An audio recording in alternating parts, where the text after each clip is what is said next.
Public interest litigation is a type of remedy that was carved out by the craftsmanship of our judges to do complete justice for the furtherance of justice delivering system in our country. It's a special type of justice delivering system that was solely evolved by the Indian judiciary. आप इसे चाहे public interest litigation कहें, चाहे इसे आप social action litigation कहें, ये latest development है in the field of constitutional law and administrative law. तो बहुत सरल शब्दों में पब्लिक इंटरेस्ट लिटिगेशन मतलब जनहित याचिका, जहां पर जनता का हित जुड़ा हुआ हो, जनता के हित से संबंधित कोई याचिका जो कि सुप्रीम कोर्ट या हाई कोर्ट में दायर की जा रही है, किसके द्वारा? वो व्यक्ति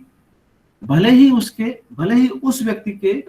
फंडामेंटल राइट का वायलेशन ना हुआ हो, लेकिन वो चूंकि जनहित का मामला है, वो किसी के भी संदर्भ में, चाहे किसी व्यक्ति के या किसी ऐसे समूह के जो अपनी तमाम दुश्वारियों के चलते जो है कोर्ट नहीं पहुंच पा रहा है, उसके बिहाफ पर वो वहां जाकर प्रेजेंट हो सकता है। तो ऐसे में भारतीय उच्चतम न्यायालय ने या भारतीय उच्च न्यायालयों ने जो है एक ऐसा जस्टिस डिलीवरिंग सिस्टम अडॉप्ट किया जहां पर कि जनता के हितों को ध्यान में रखकर अगर कोई व्यक्ति न्यायालय के सामने, कोर्ट के सामने अगर न्याय मांगने आ रहा है तो कोर्ट उसको न्याय की मनाही नहीं करता है। तो बड़ी ही सरल शब्दों में अगर हम पब्लिक इंटरेस्ट लिटिगेशन को समझें तो public interest litigation means a legal action initiated in a court of law. Why that legal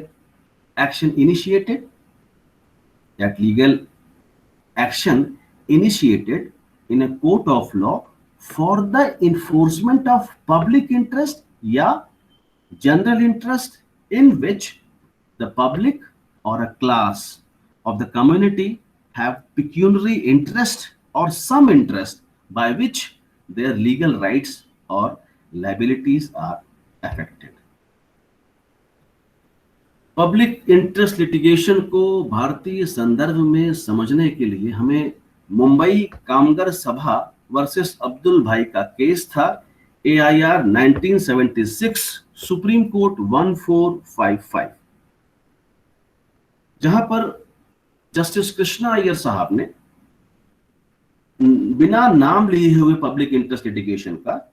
उन्होंने ऐसा कुछ कहा नहीं कि ये पब्लिक इंटरेस्ट लिटिगेशन है, लेकिन शुरुआत इसकी अगर हम कह सकते हैं तो इस केस के साथ शुरू हुई थी, जहां पर कि इंडस्ट्रियल डिस्प्यूट था जो है वो किस रिगार्ड में था कि वो पेमेंट ऑफ बोनस को लेके जो है वो इंडस्ट्रियल डिस्प्यूट था जो है। जब वो उस केस को डिस्पोज कर रहे थे तो उन्होंने जो कहा था कि इस तरह का एक्शन जो है वो किसी भी पब्लिक इंटरेस्ट से रिलेटेड कोई भी व्यक्ति है वो कोर्ट में आकर जो है इस तरह की चीजों को मांग सकता है। दूसरा केस था इसके 5 साल बाद 1981 में फर्टिलाइजर कॉर्पोरेशन कामगार union versus union of India. ये केस था AIR 1981। यहाँ पर पब्लिक इंटरेस्ट लिटिगेशन की टर्मिनोलॉजी को कोर्ट ने यूज किया था और कोर्ट ने कहा था कि जो पब्लिक इंटरेस्ट लिटिगेशन है, it is a part of the process of participative justice। उन्होंने कहा था कि it is a part of process of participative justice जो है, जहां पर कि कोई भी व्यक्ति भले ही उस व्यक्ति के अधिकारों का हनन ना हुआ हो, चाहे स्टेट के पार्ट पर या किसी पर्सन के पार्ट पर जो है, लेकिन वो कोर्ट और लोगों के बिहाफ पर आ सकता है, वो लोग जो अपनी किसी दुश्वारियों के चलते कोर्ट नहीं पहुंच पा रहे हैं। और इसके बाद जो है धीरे धीरे जो है ये सुप्रीम कोर्ट ने जो है एक तरह से जो है it starts gaining movement regarding the protection of fundamental rights through PIS जो है। कोर्ट का कहना था भाई कि justice should not be done, justice should seem to be done, जो है न्याय होना नहीं चाहिए, न्याय होते हुए दिखाई पड़ना चाहिए। कोर्ट ने कहा कि न्याय चला निर्धन के द्वार,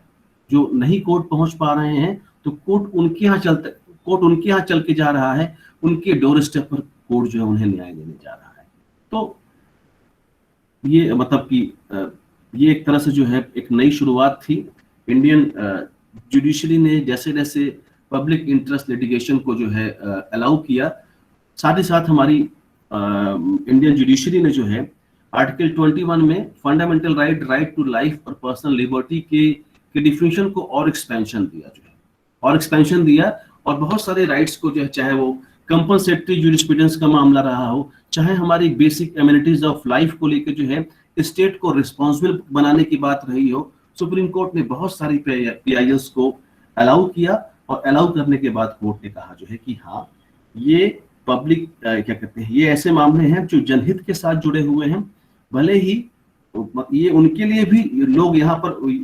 कोर्ट में वो लोग भी आ सकते हैं जो अपने राइट्स को लेकर अवेयर हैं, और वो लोग भी आ सकते हैं जो किन्हीं और के राइट्स के लिए कोर्ट से 32 और या 226 में रेमेडी मांग रहे हैं। तो जो ट्रेडिशनल रूल था लोकस स्टैंडाई का जो है, वो धीरे धीरे जो है क्या कहते हैं डाइल्यूट किया सुप्रीम कोर्ट ने उसको जो है कि जहां पर उसको डाइल्यूट किया और कहा कि नहीं, पब्लिक इंटरेस्ट लिटिगेशन को भी हम अलाउ कर सकते हैं for the protection of fundamental right. SP Gupta versus union of India का केस था 1982 का जो है, जहां पर जिस केस को हम जजेस ट्रांसफर केस के नाम से जानते हैं, या जिसको हम फर्स्ट जज केस के नाम से जानते हैं। 7 जजेस की बेंच का ऑब्जर्वेशन था। जस्टिस पीएन भगवती ने अपनी बात यहां पर रखते हुए कहा था कि ऐसा कोई पब्लिक रॉन्ग या पब्लिक इंजरी जो कि स्टेट के किसी एक्ट के ओमिशन के कॉन्टेक्स्ट में हो रहा है, या कोई पब्लिक अथॉरिटी स्टेट के पार्ट पर अपनी उस ड्यूटी को नहीं परफॉर्म कर रही है, जिससे कि पब्लिक रॉन्ग या पब्लिक इंजरी हो रहा है, और वो चीज इंडियन कॉन्स्टिट्यूशन के अगेंस्ट है, तो ऐसे में जनता के बीच का कोई भी member, any member of the public who is acting bona fidely and having sufficient interest can maintain an action for redressal of such wrong or public injury। कि कोई भी व्यक्ति जो है समाज के बीच का वहां जाकर जो है इस पब्लिक रॉन्ग और पब्लिक इंजरी के लिए जो है कोर्ट से रेमेडी मांग सकता है। जो कोर्ट जस्टिस भगवती इसी केस में आगे कहते हैं कि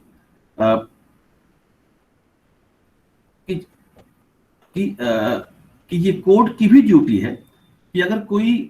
उससे क्या कहते हैं जस्टिस मांगने आया है, भले ही किसी और के लिए मांगने आया है, तो कोर्ट भी उस चीज को प्रॉपरली एक्सपीडिएट करे, समझे, और समझने के बाद जो है वो उस पर्टिकुलर राइट को इन्फोर्स करने के लिए इन्फोर्स करने के लिए प्रॉपर ऑब्जर्वेशन के साथ जो है कोर्ट अपने डिसीजंस को जो है वो दे। जो है जस्टिस भगवती इसी केस में आगे कहते हैं कि अगर इस तरह की जो पब्लिक ड्यूटीज हैं, जो क्या कहते हैं, जो इस तरह के सोशल कलेक्टिव मेथड्स के थ्रू प्रोटेक्ट की जा सकती हैं, ऐसे में जो है हमारी भी जिम्मेदारी है कि हम इस तरह की पिटीशंस को अलाउ करें, और वो लोग जो कि लोगों के भले के लिए ऐसे इनिशिएटिव ले रहे हैं, हम उन्हें भी प्रमोट करें जो है। और ऐसे में जो है एक, चाहे वो इंडिविजुअल इंटरेस्ट हो, चाहे वो ग्रुप इंटरेस्ट हो, उसका प्रोटेक्शन जो है वो सुप्रीम कोर्ट की तरफ से भी या एपेक्स जुडिशरी की तरफ से भी होना चाहिए। जो है state of Uttaranchal versus Balwant Singh का केस था 2010 का। जो है सुप्रीम कोर्ट इस केस में कहता है कि public interest litigation is a part of realisation of constitutional obligation of the court, कि कोर्ट भी ये महसूस करे कि अगर कोई पब्लिक इंटरेस्ट के रिगार्ड में पिटीशन उसके सामने आई है, तो वो इस बात को महसूस करे कि हाँ, ये कोर्ट की भी जिम्मेदारी है कि लोगों के फंडामेंटल राइट को प्रोटेक्ट करे, और फंडामेंटल राइट को प्रोटेक्ट करने के रिगार्ड में जो लोकस स्टैंडाई का प्रिंसिपल है उसको डाइल्यूट करे जो है, और डाइल्यूट करने के साथ साथ वहां पर प्रॉपर जस्टिस वो वहां पर दे जो है। तो In this case, the Supreme Court observed that the public interest litigation is a product of realization of constitutional obligation of the court. और ऐसे में कोर्ट जो है, ऐसे में कोर्ट उन तक पहुंच रही है जो लोग गरीब हैं, जो लोग असमर्थ हैं, जो लोग जिनके अधिकारों का उल्लंघन हुआ है, जो समाज का वो तबका है जो न्यायालय नहीं पहुंच सकता है. तो in such a situation, the court is giving justice to poor, to deprived, to vulnerable, to discriminated and to the marginalized sections of the society. ऐसे में जो है, ऐसे में कोर्ट का ये जो डिसीजन है, ये जो है मतलब कि ये जो जजशिप है कोर्ट की जो है, ये जो जजशिप है जो है, it is a type of judicial creativity and craftsmanship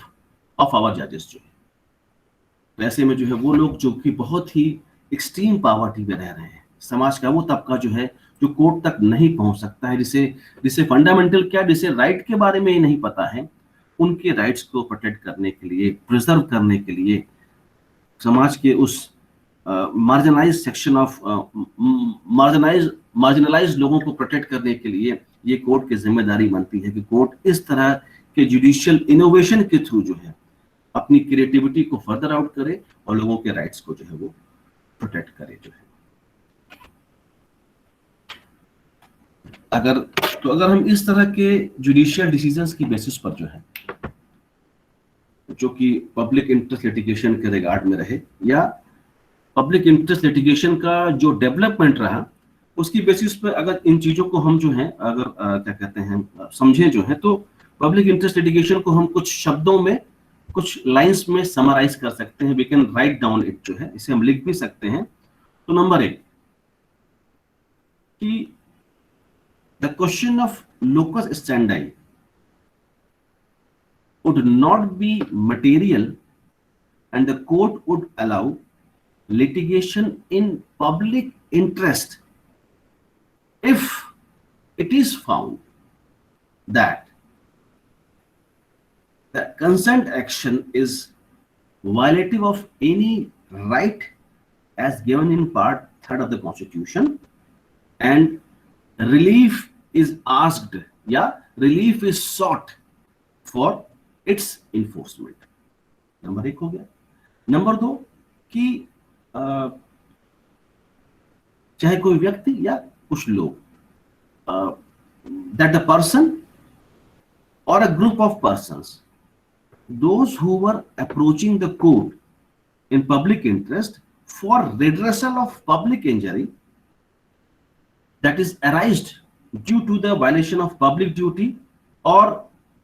for the violation of some provision of the constitutional law. क्यों पहुंच रहे हैं भाई, क्यों जा रहे हैं? क्योंकि किसी पब्लिक सर्वेंट ने अपनी ड्यूटी को परफॉर्म नहीं किया है या किसी कॉन्स्टिट्यूशनल प्रोविजन का वायलेशन हुआ है, इसलिए वहां जा रहे हैं. तीसरी बात, पब्लिक इंटरेस्ट लिटिगेशन में be initiated either by a petitioner, by himself or herself, or on the basis of a letter or other information received, but upon the satisfaction of the court that such a situation is needed, the examination of the concerned court या concern supreme court जो है या apex court. देखिए, अगर कोई इस तरह का मामला वहां पहुंचा है, चाहे एक लेटर लिख दिया हो आपने या जो प्रॉपर तरीका है सुप्रीम कोर्ट में रिट पिटीशन को दायर करने का कंसर्निंग पब्लिक इंटरेस्ट लिटिगेशन या हाई कोर्ट में जो है जो तरीका है, तो उस रिगार्ड में आपको कोर्ट को बताना होगा कि सर ये सिचुएशन है, इस वजह से ऐसा ऐसा है जो है. फिर चौथी बात की the court could be moved by a member of the public even by addressing a letter which the court could convert into a writ petition जो है. कि मतलब कभी भी जो भी आप चिट्ठी पत्री लिख के कोर्ट को भेजेंगे, कोर्ट को अगर लगता है कि हाँ, चूंकि आप जो भी भेजेंगे वो प्रॉपर फैक्ट सिचुएशंस के साथ भेजेंगे, उसमें तमाम इंफॉर्मेशन होगी, पेपर की कटिंग होगी, तमाम न्यूज एक्सेस होगी उसमें जो है, तब क्योंकि जो भेजेंगे आपको लगता है कि सुप्रीम कोर्ट ने चीजों को कंसीडर करेगा, तब सुप्रीम कोर्ट को अगर लगता है कि हाँ आप सही कह रहे हैं, तो सुप्रीम कोर्ट जो है उसे उस लेटर को जो है वो रिट पिटिशन में बदल देगा, पब्लिक इंटरेस्ट लिटिगेशन में बदल देगा जो है। फिर पांचवी बात कि अगर हम आप वहां पहुंच रहे हैं तो हम आप पवित्र आत्मा के साथ, पवित्र हृदय के साथ और साफ सुथरे इंटेंशन के साथ वहां जाएंगे। तो it is expected from a person, या it is expected from a group of persons, those who were approaching the court, they should come with clean hands, clean heart and clean objectives. छठी बात कि before taking any action in public interest litigation, the court must be satisfied that this forum is not to be utilized or misused by any such litigants, politicians या persons those who have malified intentions या malified objectives जो है। सातवीं बात, the subject may be either a person or a determinate class of persons who by reason of poverty, helplessness, disability, socially, economically disadvantageous position cannot themselves claim relief before the court. आठवीं बात,